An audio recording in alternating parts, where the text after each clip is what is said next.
Attention! The National Weather Service has issued a hurricane warning for the entirety of the National Hockey League. Please stay tuned for further information from the Storm Cellar. Welcome back to the Storm Cellar. The trade deadline is done. Everybody's, I don't know if everybody's like hearts and blood pressure and everything gets back to normal, because it's not the second season, as we call it in hockey, when we go to the playoffs, but there is something different about post-trade deadline than pre-deadline, Ray, particularly if you're buying and not selling. I think that's fair, right? Totally fair, because buying and selling, the trade deadline, I think there's this, everyone at the end of it exhales, right? It's like, because everyone's kind of tensed up. They don't know where they're going to move to, if they're going to move. Strange things can happen. Hurdle to Vegas. Like, no one saw that coming. Vegas has like 30 million or 28 million in LTIR money. They have like half a team on LTIR again. Working the system, I guess. So there's so many things going on everywhere, but now there's that need to refocus on the stretch run, right? Because you got to turn around and now it's time to get down to business and things.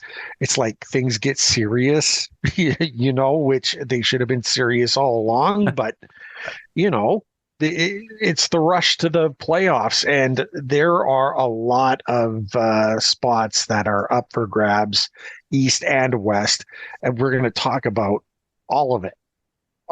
But first, we have a short agenda, so we can, a little more deep dive than maybe we normally do. But, true enough. Let's start Canes and Devils. I got to watch it after the game was over, so I knew the outcome, which is kind of nice.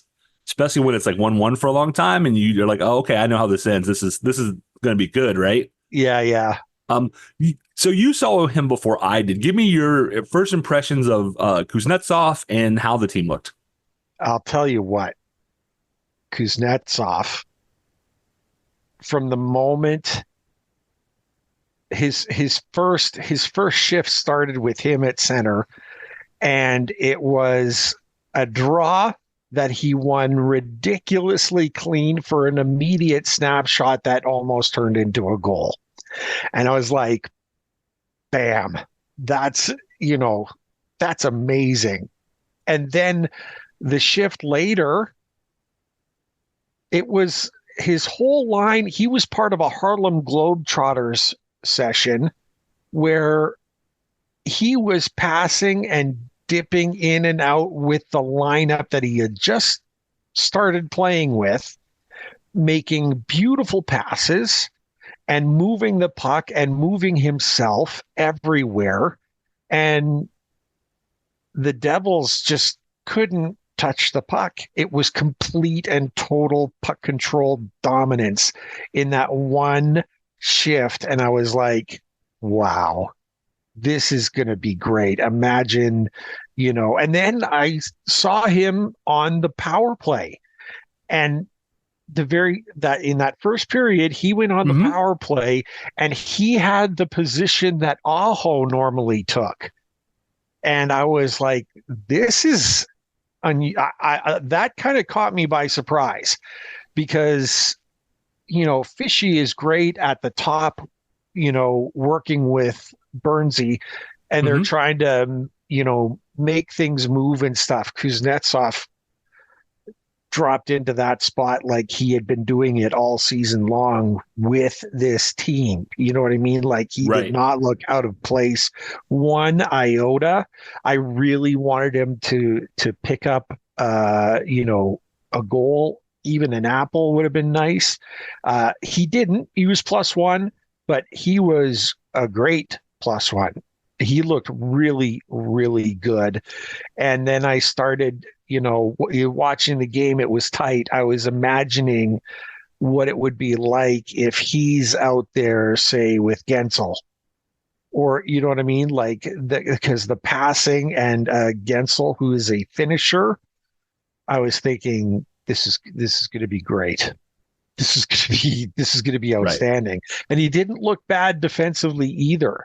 Like I noticed a couple of times where the man-to-man situation, he wasn't in on that. If it was, this is how in basketball, look at me doing the transition that I always do. It seemed like they were playing a box and one, except the box, everyone else was playing man and he wasn't in that first one. Like he was around the front of the net taking care of, taking care of the area there while everyone else was playing man to man. And then you go further into the game and now he's on his guy, you know what I mean? And now it looked great. Kuznetsov, what a steal in the first game. And then of course the post game interview where he tells the reporters that he is very excited to get his first start at home because then he will experience what it's like to not be in hell. Yeah, that was with the fans. What a great quote. That is everything he said, even if it's fluff, has been spot on. It has, and I don't think it's fluff. I think he's just being him. I think he is. I mean, so let's recap for a second, right? And then I'll give some game thoughts. A month ago, he is in the substance abuse program. Yeah. Right. Trying to make his way back. He comes back. He's basically waived right away. Gets sent down to the minors here in the last couple of weeks. And then, boom, all of a sudden he's in Carolina on a cup contender going to the playoffs. Whirlwind, right? He's reunited with Orlov, who he played with in Washington, who's one of his best friends, from what I understand. And you could see it on the ice. Like you could hear in his quotes, he's excited. He's like, this is my last chance. I have to do this. Like now is the time. But I agree. Watching those, particularly yesterday, I was mostly watching Kuznetsov, right? I think a lot of us were, if we were, on TV. And some of those, I remember in the first period, I think he was on the right side of the net. He passes behind him, like a no look behind the back pass. And I don't remember who was in the slot. And I remember they totally whiffed it. And I go, well, they whiffed it because they had zero expectation that they were going to get a pass and that he was, not that he was incapable, but like that's just not, we talk about too many passes, but like that was like oh wow, that would have been perfect. Like that could have been nothing but net. Once they get used to him in 2 weeks, I think that's a goal, right? Yeah, they can now expect the puck to be on the tape there for them because he'll set it up. Right. His vision is what impressed me most. He knew where to get. The reason it looked like the Harlem Globetrotters was because he was one of the guys and he knew where, the puck should and shouldn't be going. And he just had the vision to say he's half a step ahead is what it looked like. Yeah. And that's the player we know he can be. And that's the player he was a few years ago that they're hoping to get back, right? That's why the low risk, high reward. That's why they got him. He won more faceoffs than he lost. That's not a strength of his. That's one of the kind of tags on him is that he's not a great faceoff guy. I thought he did fine. And you have maybe one of the top 2 or 3 faceoff men of all time as your head coach. His faceoffs will get better. Look at Jarvis. Jarvis goes and works at it. Jarvis is excellent now, right? Yeah. So I think that will continue to improve. And not to mention the fact that he flew in on Dundon's private plane in the middle of practice, gets half a practice in, then plays a game, and looked like he never missed a step, even though he hasn't played a game in weeks, right? So I was really high on that. I thought overall the team looked pretty good. I thought both teams had some opportunities, right? That the post and the crossbar both got to work it out yesterday. Yeah, I think Aho had one. He sure had one. Hughes maybe had one. He sure had 2. It was, or he sure had 2. It was there was a lot of clanking going on. Wow.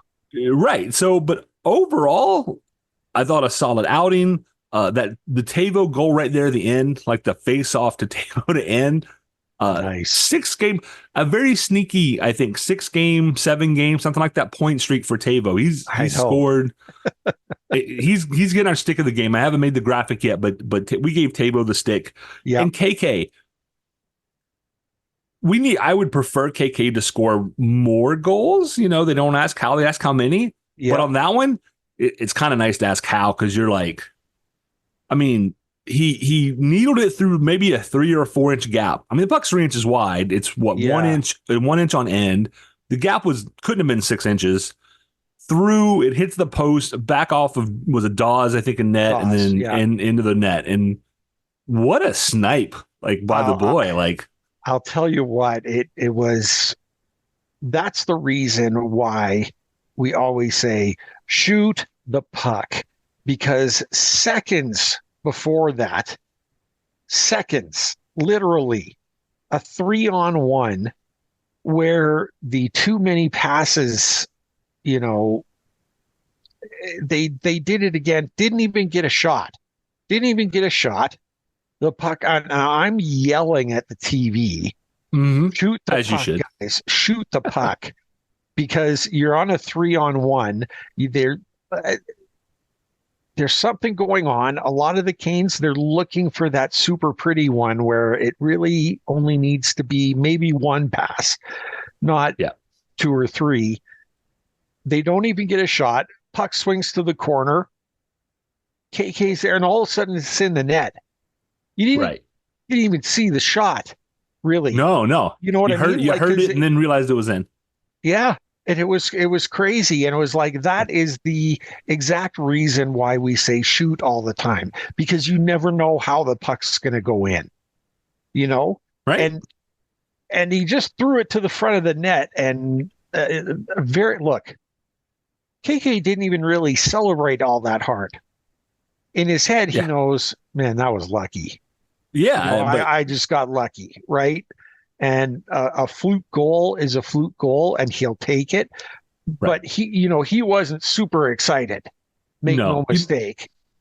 You know what? It just hit me. You know what it reminds me of? Remember that goal Paul Stastny scored in the playoffs last year? Also, from an incredibly, you're like, how did that go in? Yeah. And how did Paul Stastny do that? Not Aho or Svechnikov or somebody? Yeah.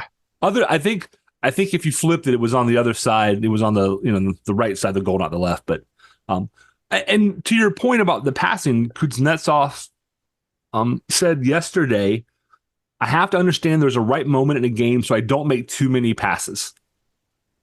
Thank you. He's not even been coached on what to say or anything yet, and he's already saying the right thing. So he is. Solid game. Obviously, we'll do a quick preview because we have a game today, back to back. Which is good. Let's get him in there, especially against a team like the Flames, who we'll talk about in a few minutes are fighting for their life in the playoffs. But they sure are. Real quick, the team who must not be named game was Thursday.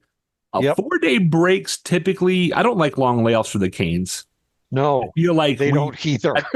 And that's anecdotally. I'm sure Canes Stat Brand could tell us oh, you're wrong. The numbers are really good or something, but. A pretty decisive 4-1 victory over the Habs on Thursday, which is what you should do for a non-playoff team, right? I mean, they're not even close. Put them down. Shea gets a couple. Svechnikov gets the empty net goal, and Stefan Nazin gets a really slick little backhand shot. And Shea looked that great. Shea that goal on the backhand where he just kind of stepped in, it was beautiful. That was a fantastic goal, and he had one taken away from him against the Devils. So having the defense starting to score, maybe Shea gets on a heater, that's going to be great. Burnsy still has work to do, the turnovers and if there's a turnover right now from defense, it's usually Burnsy responsible. And that's just a matter of he's not able to, he still struggles getting that puck to the net. You know what I mean? Yeah. He is just bouncing it off those shin guards, and suddenly they're going the other way. Yeah. And it's like, Burnsy, we need you to a little more focus, get it through, and good things happen. When he gets the puck through, great things happen. And that's what. And happy birthday to Bernsey. I mean, the man just turned 39. He's still. Has he slowed down? Yes. Is he still a stud? Yes. Oh yes. Right. Oh yes, he's great. Reminds me of me, Ray. Great. He's old but still in top peak condition. I was going to say that, and you took my chance to, Oh, I'll toot my own horn. I don't mind. No, so. There you go. It's awesome. That was a great game. I wish it would have been more, but that's 40-1. Yeah, that's my Schadenfreude kicking in, and that is what it is. But in that game, the team that shall not be named, they were so out of my mind because we were still thinking about the trades coming. And so the game ends, and some people switched from the game to the, trade deadline. My eyes were really on the trade deadline the whole time. I mean, I watched the game, of course, but there was no expectation for a loss. I was like, no, sleep till Gensel. You know what I mean? That's how I was. I wanted that win. So I wanted the game win, but I wanted the trade win too, and make the announcement. And we got it later that night. And let's take a look at this. We did a special chat about this in a quick breakdown. Fairly short and stuff. Yeah, but it was short. Let's talk about it. I'm very, very excited for Gensel to be on the ice, which could be today. We don't know. We don't know for sure because he was very close to coming back. Some people I heard the Rangers game. And wouldn't that be perfect? Right? I mean, to have him ready for the Rangers game. And I've got thoughts about that coming game too. I'm going to ask you a question. We'll poke at that one a little bit later. But Ty Smith as well. Smaller defender, but who is offensive minded. So, and a little bit stronger on D. So DW has a type. Yeah, he does. John Wendell has a type. Doesn't he? So yeah, he wants offense from everywhere. And Ty Smith might be a guy, but clearly seventh, and he's been an AHL guy all season. But it's still a good pickup. I mean, no question. Whether he's a black ace or not, it doesn't matter. The real focus was the landing Gensel for a reasonable price. And was, did Dubas get fleeced? Maybe it depends on what probably Ponomarev turns into. Yes, but that's what even I was say. The best projections on and if you want to hear more, definitely check out the episode we did after the deadline the other night. It's only 30 minutes and it will be a little bit more in depth. But with Ponomarev, most people slot him as a bottom six forward. Yeah, I say middle six because I don't know. I really maybe it's personality. Maybe I just like the guy. But I see him as a middle six forward. You don't give up Blake, Bradley Nadeau, or Morrow, and your first is only a first if you make the Stanley Cup Finals, and otherwise it's the Phillies' second that we got. Yeah, I said it was a fleecing. I'm not stepping back from that because I think it is. I mean, Ponomarev could turn out to be something special. A couple of the other guys that were involved in the trade, they're not going to crack our lineup here. No. So I don't care if they're good or not because they were going to be good elsewhere anyway. Yeah. And you get a guy who, he's coming back from injury now, but he's a point per game guy this season, as he tends to be. Yep. Granted, he plays with Sidney Crosby. He averages a point per game in the playoffs.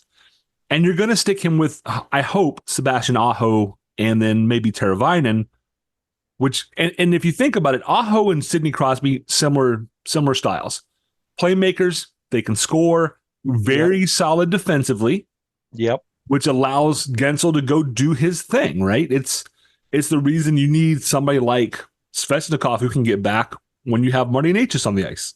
Because Necas is not going to be the defender on that line. You need somebody with him who can cover if necessary. And that's what you're going to get out of Aho if you put Gensel with him. Yep. That's what I would do.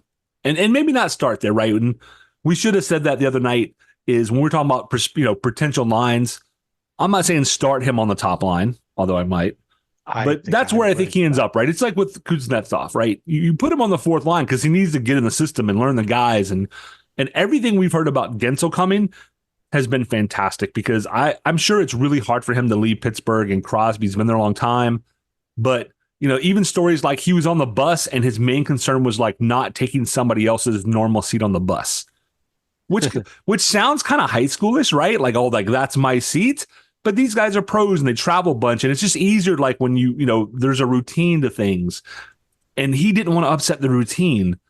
And that says a lot about him as a player and a person, team because he's thinking team first. Even and that doesn't mean not being selfish hockey with the puck, because that's maybe what the team needs, is somebody who just is going to grip it and rip it. That's what we've been saying, and he can be that guy. So really happy with that one.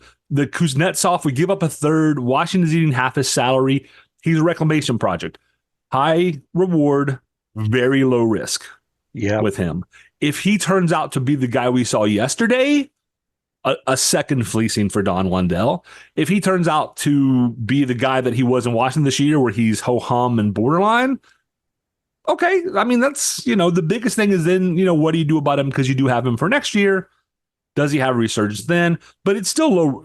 They're eating half his salary. You can move him. You can waive him. You can do a lot of things. It's not, the money's not a big deal, because we do have a lot of RFA, so restricted free agents and unrestricted free agents for next year. Yep. Somebody's got to go, especially because it sounds like they definitely want to sign Gensel. Yes. They're willing to let him be a rental, especially if it brings you a cup. But they would prefer to lock him up. He's young, he's skilled, he fits in with the team. I don't want to lose in this, and we really didn't talk about it, I don't think, the other night, but Michael Bunting. Yeah. Seemed to be one of the guys that they kept referring to when they said guys aren't on board, right? And for whatever reason, we don't know if it was an attitude problem or just couldn't quite wrap his head around the way they wanted to play, and he got shifted around lines a bunch. So I don't want to place blame on him, but it was clearly in Rod's comments since the trade, he was one of those folks, right? Yeah. But he does Kane's Corner, is signing things. I know Kaniak Zach got him to sign his, Popcorn Zamboni. I know, right? And then the next day, he's like, I had no idea, right? And you got to feel bad for the guy, because he's going from a sure playoff team and possible cup contender to golfing. Yeah. Maybe he's going to Primanti Brothers to have a delicious burger with French fries on top of it or something. Or I've heard of Pittsburgh style pizza where they like don't cook the cheese, and I don't know if that's a real thing or like an urban legend, but it sounds terrible. So I'm going to throw that out there. There you go. But I feel terrible for him, because even Kuznetsov has said like he hasn't even had time to like sit down one-on-one with it and talk to his wife about all that's happened in the last 3 days, right? And he's got a game today, which means he probably won't even get to like sit down with his wife and talk to her until tonight or tomorrow. And so for Michael Bunting, I saw yesterday on social media, had gotten engaged, and the Canes Wags threw her engagement party after he was traded, which says a lot about them, right? That they're they're close knit and like she's still family. But as two old guys who are kind of used to this and we kind of know the deal, like I still feel for the guy. Like he seemed to be an up and up dude. Personally, I feel, you hate it for anybody. And no offense, I'm glad it's Bunting and not, Svech or Necas or Drury or Right. And he looked good with the Penguins, practicing and getting out there. So I hope it's a fit for him, but you got to feel for the guy because, that's like, if you can imagine like a set up playoff run, cup contender, and then they're like, oh, by the way, you're going to a team who is basically out. Yeah. You do get to play with Sidney Crosby. Which is great. That's something, right? To say you've done that. And Bunty was on the top line in Toronto. So he's got skills. It feels like just a little bit of a bad, a run of bad luck for the guy. What as hockey fans in general, and Caniacs, we all kind of do it, some more so than others. You can forget that these players that you cheer for and every day in, day out are actually human. You forget the human aspect of they are super great on skates and play hockey and they play a professional sport, but understand they're still human and there's the human aspect of the sport. Right. They have partners, they have families, all of these things that change. It's not easy, right? It's difficult for everyone. And so, yeah, you could feel bad for him. And I think especially because of, going from where he was on a contender to the Penguins, who they're down to less than 3%, I think, chance of getting in. Yeah, like they'd have to almost win out to get into the playoffs. Right. That's got to be deflating because every player also very competitive. They want to win. They want their team to do well. Winning, right. It's better than losing. That's. Sorry, I had to go to Bull Durham for that one. But no, that's a view. I knew where you went. There you go. So look, yeah, that was tough for him. But I love Gensel's team first kind of feel about him. We didn't get a diva. I'm not pointing any fingers, but he's not a diva. He's a player. Right. And the people that have been saying, Gensel's only great because of who he plays with, I'm sorry, you're wrong. You're just wrong. Right. Yes, there is a benefit to playing with great people around you, but great people around you does not guarantee that you're going to succeed. There are a lot of players that have been traded to great teams who have great line mates that end up being flops and moving on. Gensel he is a finisher. When you look at the value of Gensel to this team, just look at Sid knowing that he was dealt. That tells you everything. Sid couldn't talk about it. Sid is like, that's not a question for me. And don't forget, and we mentioned this the other night, both Kuznetsov and Gensel are Stanley Cup winners. So you bring in two veteran guys who know what it takes to win 16 wins in the playoffs, right? I mean, you can't do much better than that. It's Recchi and Waite, anyone? Right.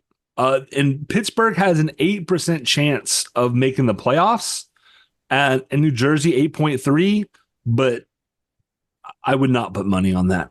You know what I mean? No, I know. That's according to Money Puck. That's, and you bring up a good point just in general about the trade deadline.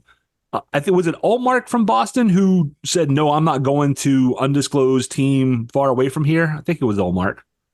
Yes. And then Patches in Washington, basically said, no, I want to stay here because he just relocated his family and everything. So, some of those older guys are like, no, I'm not going to go chasing it, and I'm good where I'm at, and want to, I want to do right by my family, and good for them too, right? So it's a hard time of year.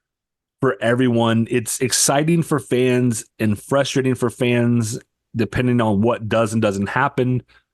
Nancia Computer and Coin Online asked this morning about, what do I do for the rest of the season, right? Like before playoffs. And to I answered her question online, but to answer her question, kind of here too for other maybe newer hockey fans is, for me, now I start looking at how do the new guys fit in, right? Or have our needs been met? Yep. If Gensel starts putting up points and maybe even Kuznetsov puts up points, huge, right? Can the defense 100%. Stay healthy? You start tracking, when you see a goalie or a player slow to get up, like you get a little more worried, I think, and is this just a burner or stinger, or is this something more?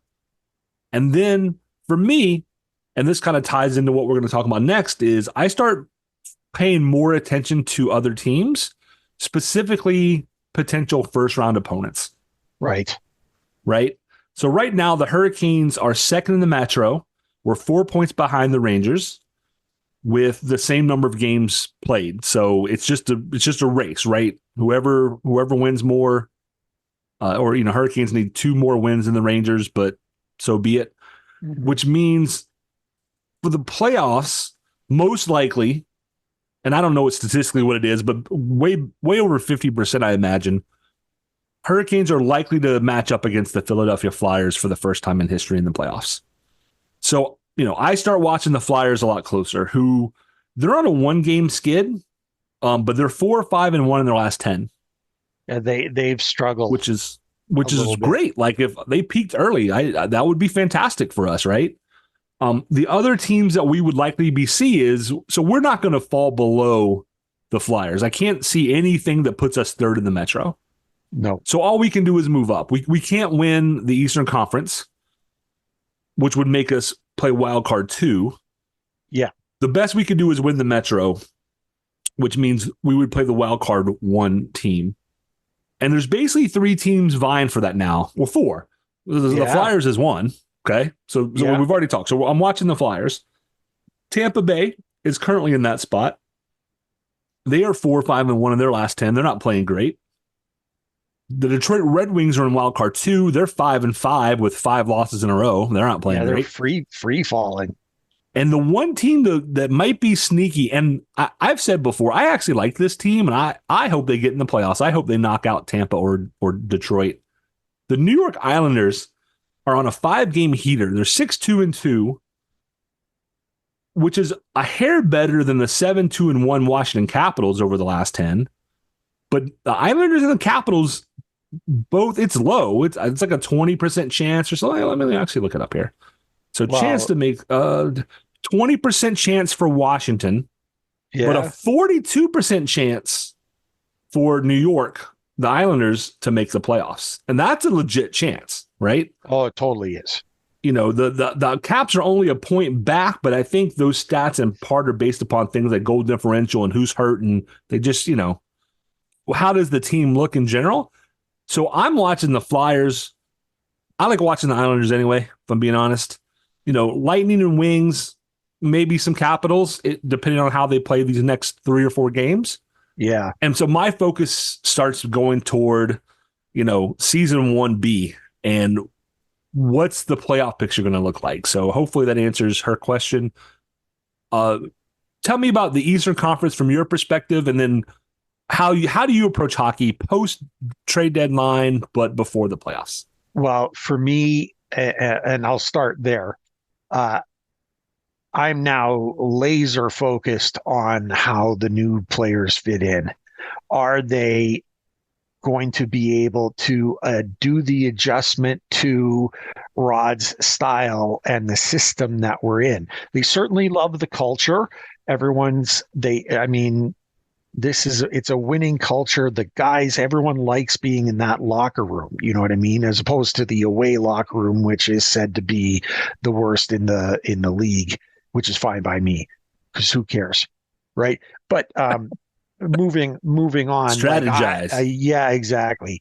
I want to see everyone fit into the roles and find that synergy with their new line mates. That's my laser focus, is really on that, more so than even, I always want to see victories, right? But knowing that we're a lock for the playoffs. I don't see us falling out. I just want to see them playing well and getting ready and starting to play playoff hockey, to be perfectly honest. Like, that's where I want the team to get into playoff mode right now. Like right now. For people that are newer, Ray, define playoff hockey. Just what, when you think playoff hockey, what changes, right? In 2 minutes. Yeah. Playoff hockey for me is it's more physical. It's more I say my own laser focus, but players they're more intense all around, right? They're quicker to the net. They go hard. They don't take crap from other guys. Like, it gets chippy a little bit, and you got to be able to take and give at times. You got to be more focused about not taking penalties, right? Like, playing smarter, playing tougher. And, it also, you worry about the injuries that go into it as well. There's just finding another gear, and there's no one who watches the game who can deny that there is a regular season gear, and then there's a playoff gear. And you just amp things up a little bit more. You're a little bit quicker. You're more willing to go into the corners to fight for pucks, right? That's really where it is.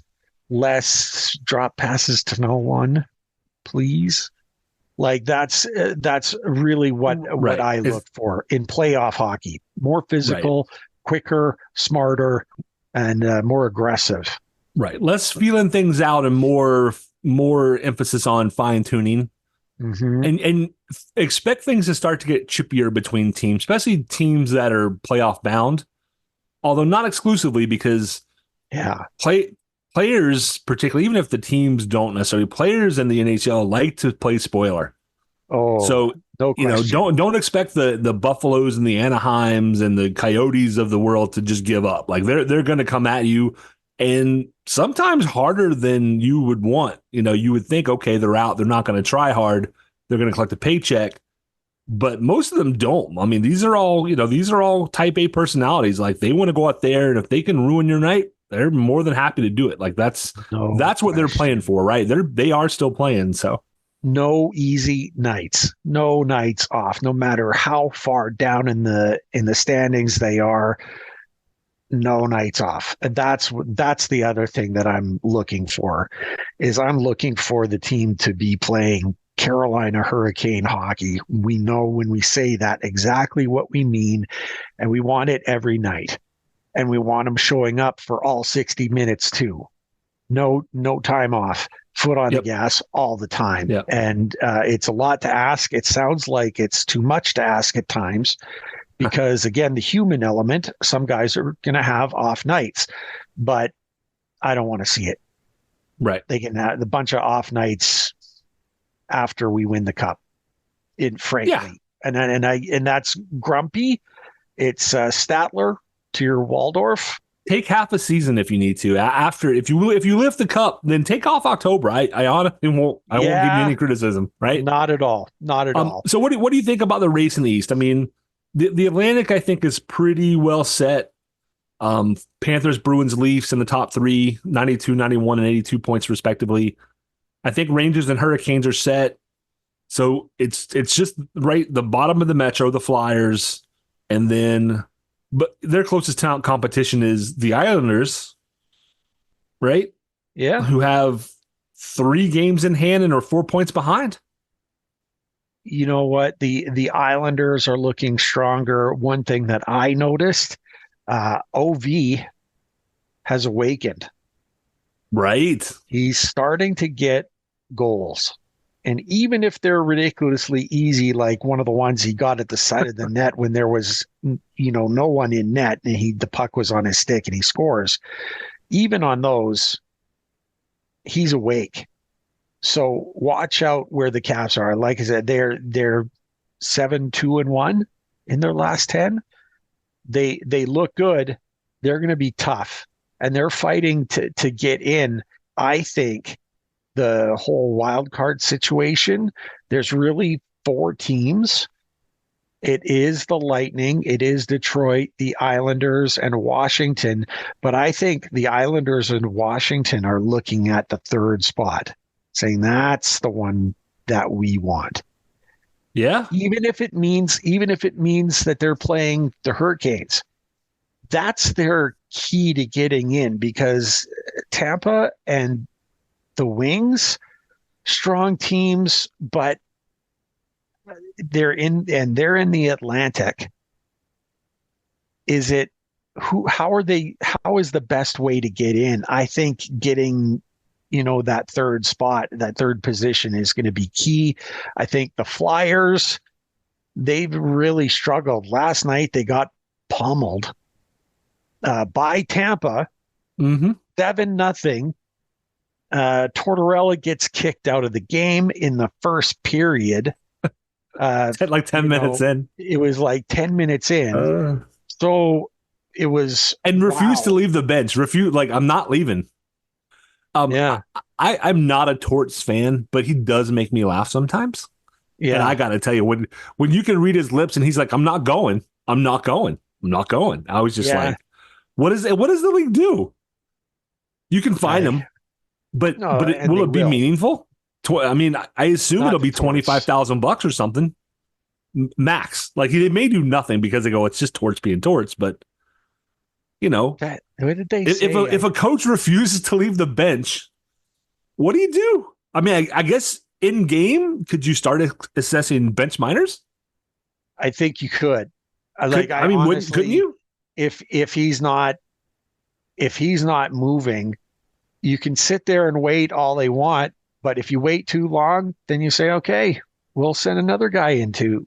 And we'll keep going until. Right. I was going to say, if I'm the ref, I give him a minute. And if I'm like, fine, bench minor, 2 minutes.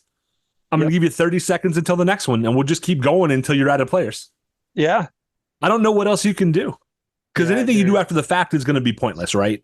Oh, you can fine him, but Torts has millions of dollars. Like, he doesn't care. It was funny. There was a stat that said that over his career, I think he's paid $162,000 in fines, I couldn't remember if it's 162 or 116. I can't recall, but it's a lot of money. For him, it's a lot for us, but like it's pocket change when your contract is for a couple million bucks, right? Not that it doesn't sting. If I drop a 50 out of my wallet, like, I'm still really upset, right? But yeah. I don't know. I didn't mean to cut you off, but I just thought that was hilarious. It was very funny, and it's just going to be interesting. The whole and I've said this earlier. Perhaps it's distasteful, but I'm going to say it again. The cannibalistic style of these games going into the end, where you see the schedule, everyone is playing now their own division, now their own conference, and it's going to be, tons of 4-point games, tons of swings going on. And that's what it's going to be like in the end, a big horse race down the stretch where everyone's shifting to make it to the final. And I would not be surprised if the way it looks today is completely different. I could see the Flyers dropping right out of the playoffs. Brad, I can see it. I want to play them in round 1 too. Mostly because we never have. I think the stories are there. Yeah. Right. Primo, Brendamore trade and all that kind of good stuff. Oh yeah. To admit one of my own mistakes, I said watch out for the Penguins for the last few weeks based upon goal differential. I said teams with good goal differential make the playoffs. Yeah. The Penguins went from like a plus 25 or something to a plus 17 to 0. Yeah. In like 10 days. Crazy, So right? if you wonder how things are going in Pittsburgh, and Michael Bunting, I looked it up last night. He had the most TOI of anybody on the Penguins by like 2 minutes. He played 19 and change, and Malkin and Crosby only had like 16 and a half. So they threw him right in. So good for him. I hope that ultimately that does well for him. And Bunting has the relationship with Dubas for pretty much his entire career, right? There's been a connection and stuff, so that certainly helped with the trade, and putting him on the ice in different positions. That's how they find out what he can and can't do. Right? Is he a penalty killer? Is he whatever? Like maybe he wouldn't be a penalty killer in Carolina, but is he one in Pittsburgh? Everything has different moving parts. And so you just have to totally find different out defense, what right? he can. Exactly. So you want to find out what he can and can't do. So seeing him get that much playing time makes sense. It completely makes sense. It's going to be a fun race to the end in the East. And just like it will be in the West. I would say, why don't you start the West? Because I don't stay up and watch West Coast teams as much. I do watch highlights, but it's not the same thing. Yeah. You don't get all the minutia when you do that. So when I look in the West, what I see, first of all, Vegas Golden Knights. Do we want to talk about this? About how I'm crossing fingers and toes they missed the playoffs after all those moves? Yeah, let's talk about that. You know what? Sure. Because, look, they landed Hanifin out of Calgary, and then they land Hurdle. And they are, Tampa, Chicago, they had all played the LTIR game, right? For cap space and all the rest of it, because the cap space doesn't count in the playoffs. Sadly. Yeah, and there's an interesting point that I'll get to with this. The Vegas, they wanted to reload. They were struggling to get in, right? Because they are the number 2. They're wild card number 2. That's surprising to me. Vegas is a good, solid club without all the shenanigans that they have going on.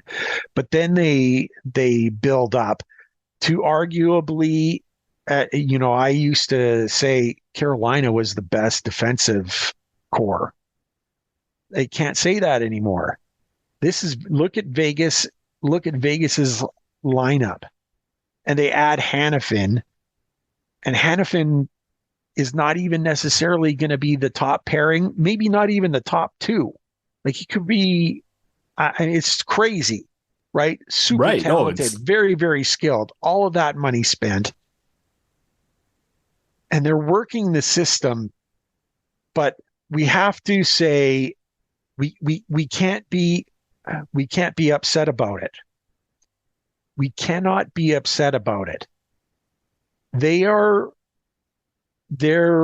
management is taking advantage of a rule that every team could take advantage of. Every single team can do it. If you can do it, then do it. If you aren't cheating, you're not trying. Right? Like that's really you ain't rubbing, you ain't racing. Exactly. It's crazy. It's crazy. And this could have been stopped. All the GMs get together and say, you know what, enough of this LTIR thing. It would have been a stroke of the pen and done. And that, it just, I wonder if there's CBA implications. I wonder if, and I don't know enough about this, how the CBA could tie into that. I wonder if that has to be negotiated with the union. I don't think it does. Because all they need to say is the cap. You're not paying players in the playoff, but the cap still counts in the playoffs. Cap still counts in the playoffs. And that's all they have to say. And then this goes away. Yeah. And then you don't see things like the Golden Knights way, way, way overspending the cap when you look at it for the playoffs. But that's not unlike a few other teams that will all be over. There's a few other teams. Right. Tampa's the one who kind of started it, and they were the ones against it. They're like, no, this is a terrible idea. And the league did it anyway. They said, well, fine, then this is what we're going to do. Yeah. I mean, it upsets me, but I'm not really, I'm like you. I'm not mad at them. I'm mad at the league for not fixing the loophole when they saw it coming, because good for them. If Don Waddell had $20 million in payroll waiting to come back for the playoffs, I wouldn't be mad. I wouldn't have been mad either. Not in the least. Maybe one of our guys goes down with a season potential ending hangnail. Right. You know? And then, does that mean we've got time to pick up someone else who'll fit in? Sure. Why not? It's amazing how many guys feel better, the day before the playoffs starts. The first week of the playoffs. It's amazing. At least Mark Stone has a ruptured spleen this time. I mean, you can't fake that. No. Because somebody asked me and they said, well, we don't want guys rushing back from injury for the playoffs. No. I said, no. I said, I think you're thinking about it backwards. If I'm out and I tell my doctor I'm hurt, I can't go. It's a muscle thing. So I spent 10 years at emergency medical services. It's really hard to prove like a muscular issue. Yeah. You can x-ray it and things say it's not torn, but I can't prove it doesn't hurt. I can't prove you can't go, right? Freddie Anderson dealt with that in Toronto. Right. So I can go to the doctor and say, look, I can't go. Like I moved my back this way and it hurts and I can't, they could medically clear you on their end. Yeah. But you can stay out. And if you're the team, you're not going to push. You're going to be like, oh, darn, he's still not ready. Oh, the cap ends in 3 days. I hope you're ready. Wink, wink. Like it's just too easy to do, right? It is. It is way too easy. When you look at the West, man, I'll tell you, there's a team that I'm looking at going, holy cow. I don't think anyone will want to play them if they make the playoffs, and that's Nashville. Man, Nashville is on a heater. Like they went from, I think, buyers or sellers to buyers. Yeah, absolutely. 9-0-1 in their last 10. They are just on fire, right? And they're pushing their way into the Central. Like they're in the playoffs for a lock. Calgary was on a big heater as well, despite losing all of those players that are being shown the door. They were on a winning streak themselves until last night. They kind of got pasted by, but they're pushing hard. I mean, it's funny. There's still a chance for maybe a couple of teams who might be able to get in, but the West is more set than the East. The East, yeah, I agree with you. Just way more set. I think, frankly, when you look at it, when you look at the lineups, you're just going to say, yeah, those are the teams that are going to be in. Just where are they going to be in all of this? You know what I mean? Colorado, totally loaded up. Again, they had a great trade deadline. The Jets got better. They picked up Toffoli, right? Which, if the Devils were thinking about getting in, shipping Toffoli out wasn't the answer. So they were focusing on goalie. Yeah, I mean, they need a good goalie, but not that whole. How can you be a buyer? How can you be buying a mid-level goalie when you should be selling assets? Yeah, well, and the goaltender that they were looking for was not mid-level. They really wanted for Markstrom. They really wanted him, and I think they're going to go, all in on him in the off season to get him. You know what I mean? Like, which I think is a good move. It would make that team something to watch for. Markstrom, as bad as he looked in the series against the Oilers, both goaltenders, you and I could have been the goaltenders for each team the way that went. One of the highest scoring fire wagon hockey series, a shooter tutor would have been a better goaltender than either of them last season in that series. This year, Markstrom is dialed in. Like, he is having a Vezina season. And it's sad that the rest of the Flames, they're not hanging him out to dry, but they haven't been on a real streak of any sorts all season long. It's win 2, lose 3, Right. win 4. I don't think they even No have momentum, ever right? won 4. They've never won 4, I don't think, all season Oof. long in a row. That's And pretty brutal. that tells you, that tells you everything you need to know. Flames have been giving the fans fits around here. Make no mistake. Right. And they're the Nashville best looks- team to catch the Yeah. Knights. And Yeah. I don't think they can do it. I mean, the Knights have, or the Flames have a game in hand. But Yes. Calgary's back 8. That's a with lot. less than 20 games to go is a lot. I mean, and the Vegas are 3-6-1 in their last 10, but Calgary's 6-4-0. And if you extrapolate that 3 more weeks, They can be caught. that's 9 wins versus 18. Like, technically you could do it, but all Vegas has to do is get a little bit better and you can't catch them. There you go. Without going on, a 6 or 8 or 10 game heater. The Blues, I think, are out. I mean, yeah, I think so. I don't see the Blues. They've lost 3 straight. They're just not playing well. The Predators are in. The Knights are in. The next place the Knights could move up would be to pass the Kings, and they could do that. I mean, neither one of those teams is playing great, so Vegas could move up. We'll have to see. The good news for the teams out of the East is, a few years ago, the East was the conference. I felt like it was like whoever wins come out of the East is going to win because they're just too strong. And this year I feel that way about the West because between the Stars, the Jets, the Avalanche, the Canucks, and the Oilers, and I would throw the Knights in there because they just got a lot better, assuming all those players are back. I mean, luckily we get to watch them beat up on each other. Yeah. Yeah.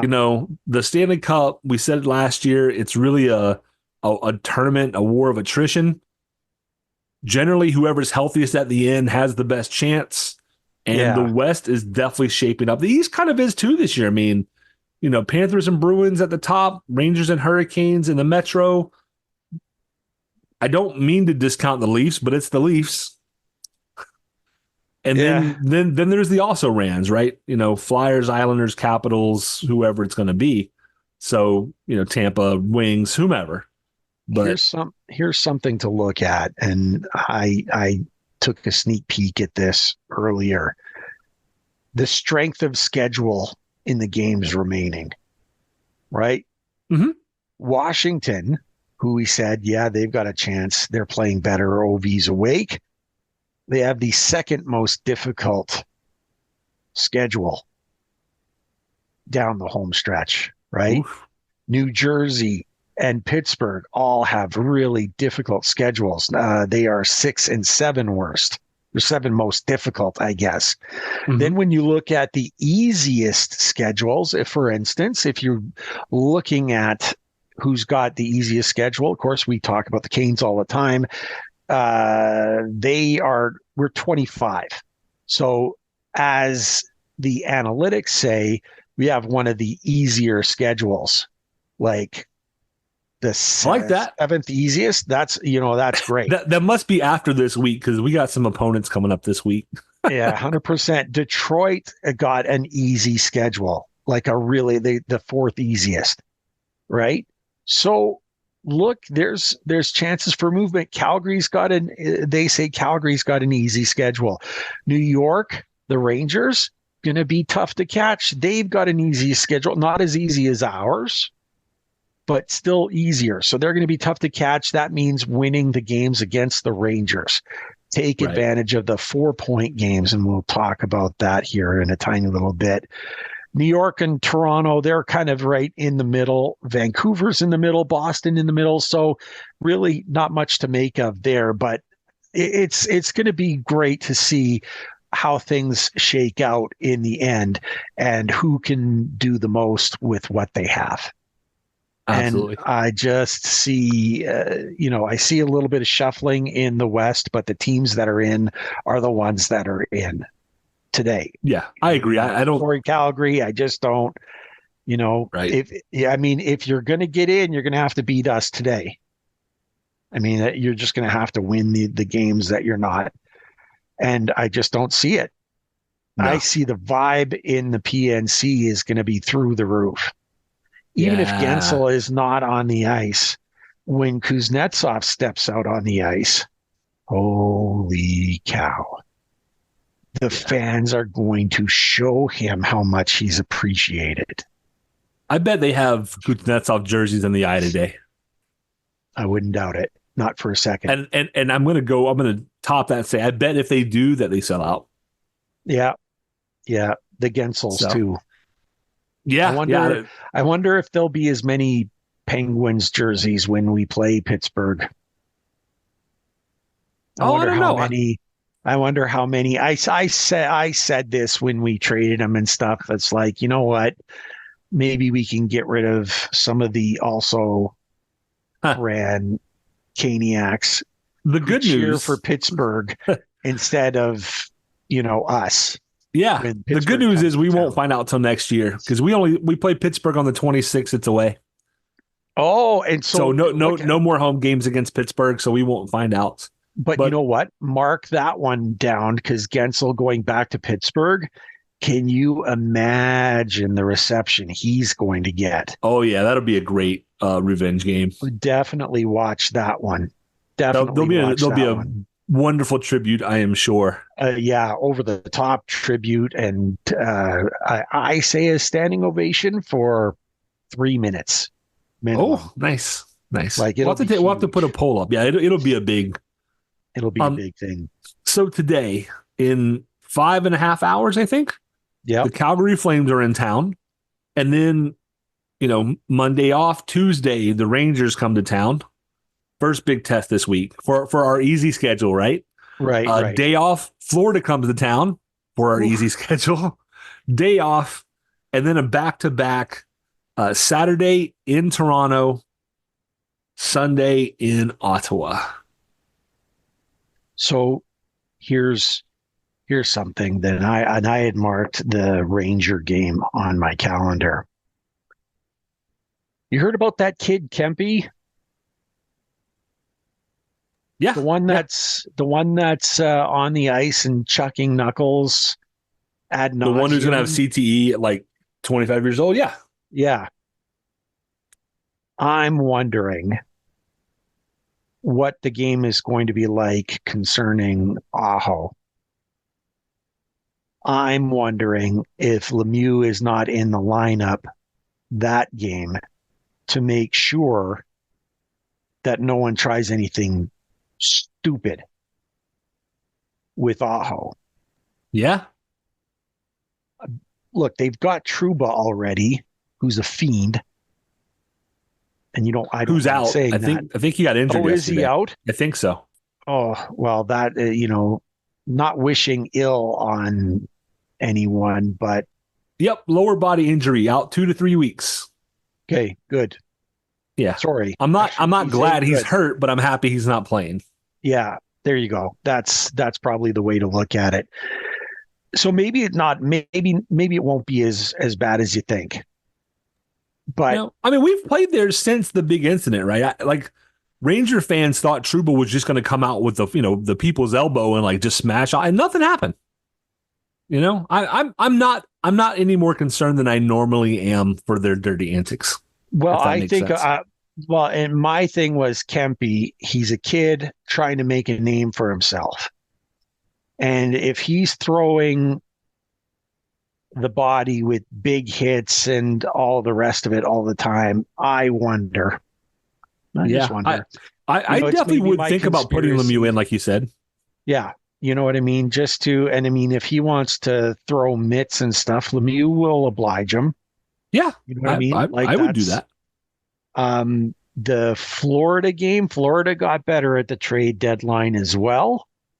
That's going to be interesting because the last time we played Florida, we had that beautiful 1-0 magnificent playoff style hockey game that we got the victory out of. This one's going to be in Florida, as I recall. Nope, we're at home. Oh, we're at home? Yep, So we're at home for this one. another one at home against Florida, who and we will have, I believe, Gensel in the lineup by that time. We think so. And so, man, that's another one. It's mark on your calendar. Do not miss hockey game. Yeah. Now, you and I do not miss any games. We watch them all. Try to. Yeah. But it's crazy. It'll be chippy too. Tough. Yeah. Toronto and didn't do as much at the playoffs. A lot of people are cracking on the Leafs for not doing enough, I think, at the trade deadline. They're one of the ones that people really criticize, along with Vancouver, by the way, who, like Vancouver didn't do really anything to get better. Right. But they don't have team. I would say they don't have a lot of, their options to get better were very limited, right? Yeah, 100%. That's fair. I mean, they were talking about flipping Lindholm in the to try to get Gensel.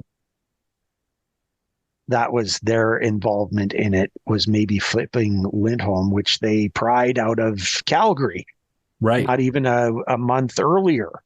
Yep. So that was pretty strange. The fact that was the ask and we gave up Bunting, masterclass. Yeah, very much so. Very much so. And then we're in Toronto on the 16th, and we'll record with Computer and Coin there before the Ottawa game. But yep. So you have 3 home games: Calgary, Rangers, Panthers, and then Maple Leafs away. How many points would you expect to try and get out of this? Because one non-playoff team who's fighting to get in, and 3 playoff teams. In these, I don't know how our strength of schedule is so low. Yeah, in these next 4 games, I want 6 points. I believe there are 6 points to be taken, but it's going to be tough. Yeah. I think you can beat the Flames, you can beat Toronto, and then you can get 2 points between the Rangers and the Panthers.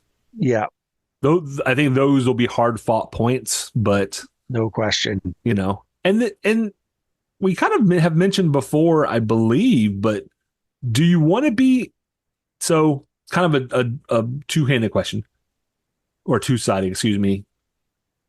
You want to be first in the Metro because then you have home ice throughout the playoffs unless you play the winner of the Atlantic, who's going to be ahead of you. Right. But if you're the Rangers, or if you take first in the Metro, you're probably playing Tampa Bay in round 1 instead of Philly. Or the Islanders, or some other, and some of it is you just take what you can get, right? If you're going to win the cup, then you got to play who you got to play. But I don't know. Well, yeah, I'm not as concerned if we can't come up with the division championship. Mm-hmm. It's been nice for 4 straight. Am I correct in that? 4 straight that we've had. So 5 would just be unbelievable. 5 would be outstanding, but not necessary. No. And when you look at it in the grand scheme of things, when you're going into the playoffs, whoever you end up playing, you're going to have to, it's not a cakewalk, no matter what.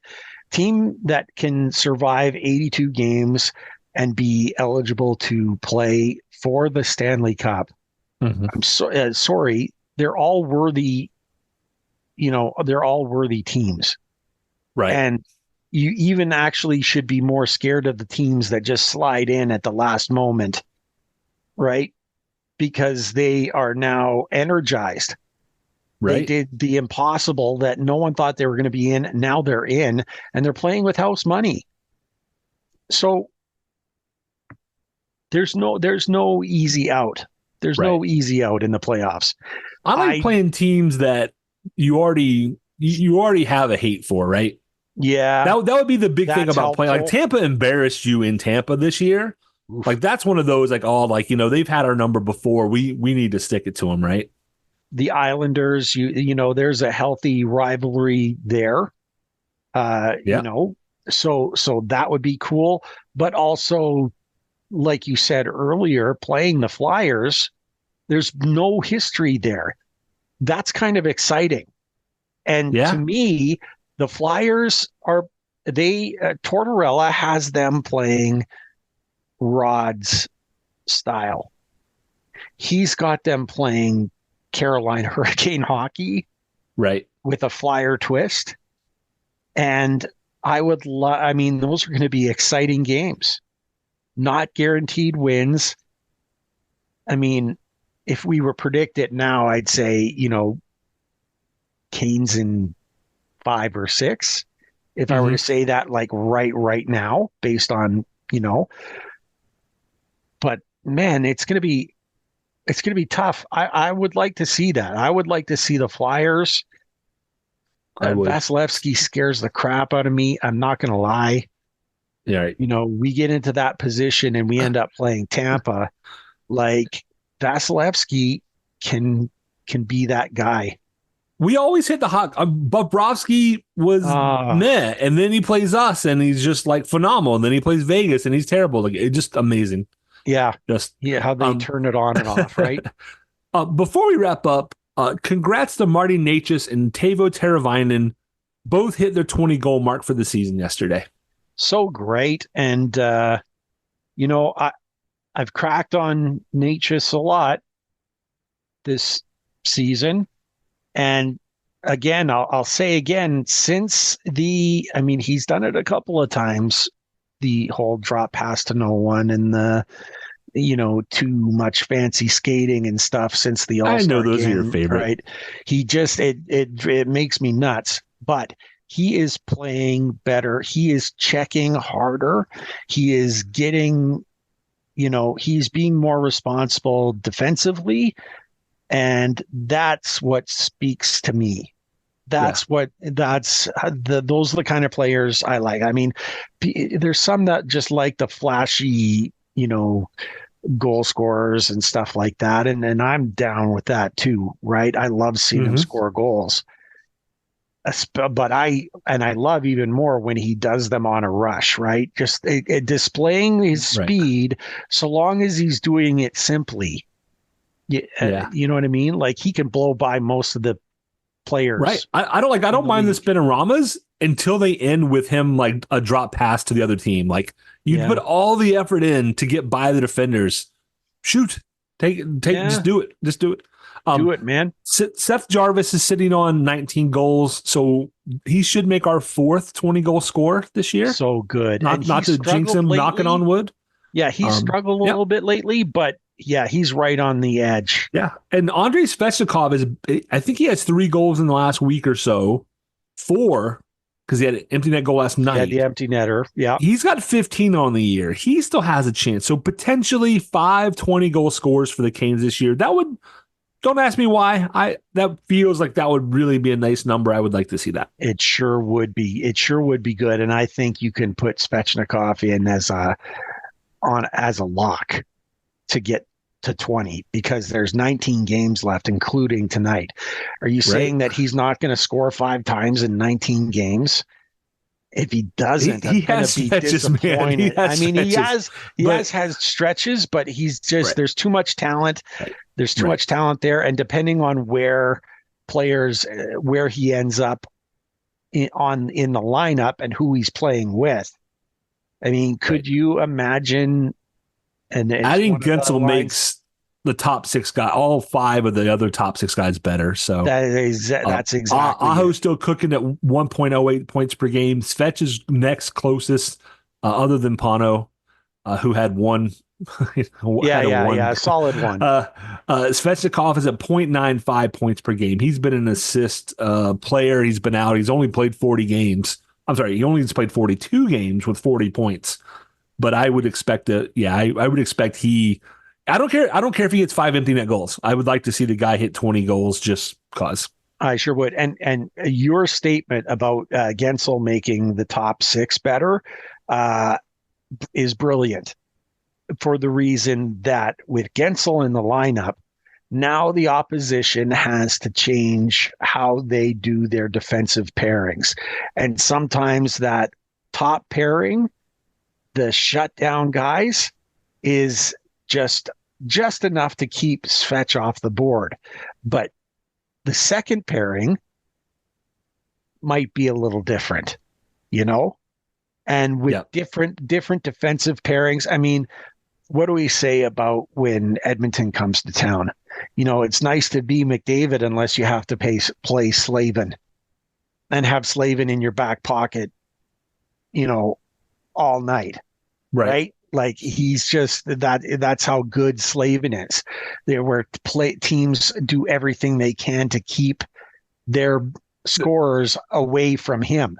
They had a 3-on-1. Was it last? I think it was last night, and they got no shot on goal. I know. Thanks, Jacob Slavin. Thank you. Keep keep being you. Let me tell you. Yeah. So it's it's gonna be a great rush to the playoffs. I'm really looking forward to it.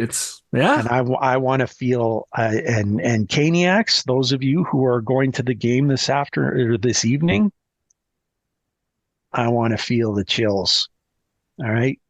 When Kuznetsov comes out and you welcome him, I want to feel it through the TV. And you guys have done it over and over again in so many different situations where you feel the excitement through the TV. That's what I'm looking for right now. Absolutely. I would love to see. So Kuzi did the whole like bird flapping thing in Washington, which nice. Don Cherry called him a jerk, which should have been foreshadowing. I would love to see him come up. I would love to see him come up with something here in Carolina to be part of the Storm Surge. Please do the bird. Please do the bird. I mean, that would be so even the bird. Great. That's fine. If you can get Don Cherry to comment on it and call us jerks again, I would just appreciate that. That would be so great. So great. We've covered everything, Brad. It's been a great episode. I really like this. Yeah. And you know what? I still remember. There's nothing missing now. I still remember. Man. A year older, and he's getting better, ladies and gentlemen. It's the excitement of Don Waddell doing what he did and shoving in this year. Thank you. And before I say it, thank you, Don. Thank you.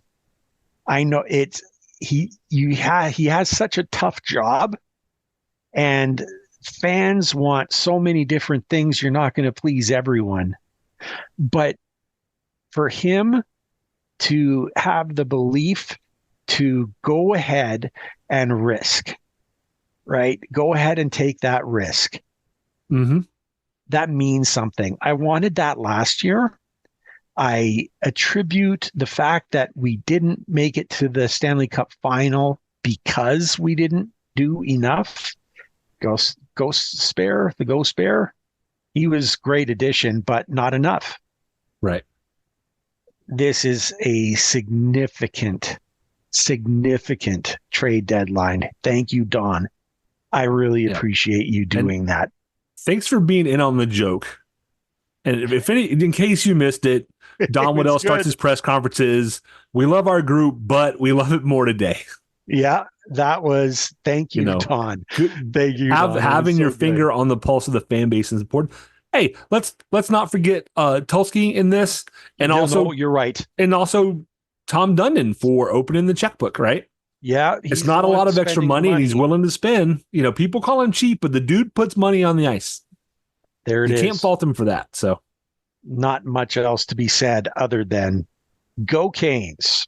Go Canes.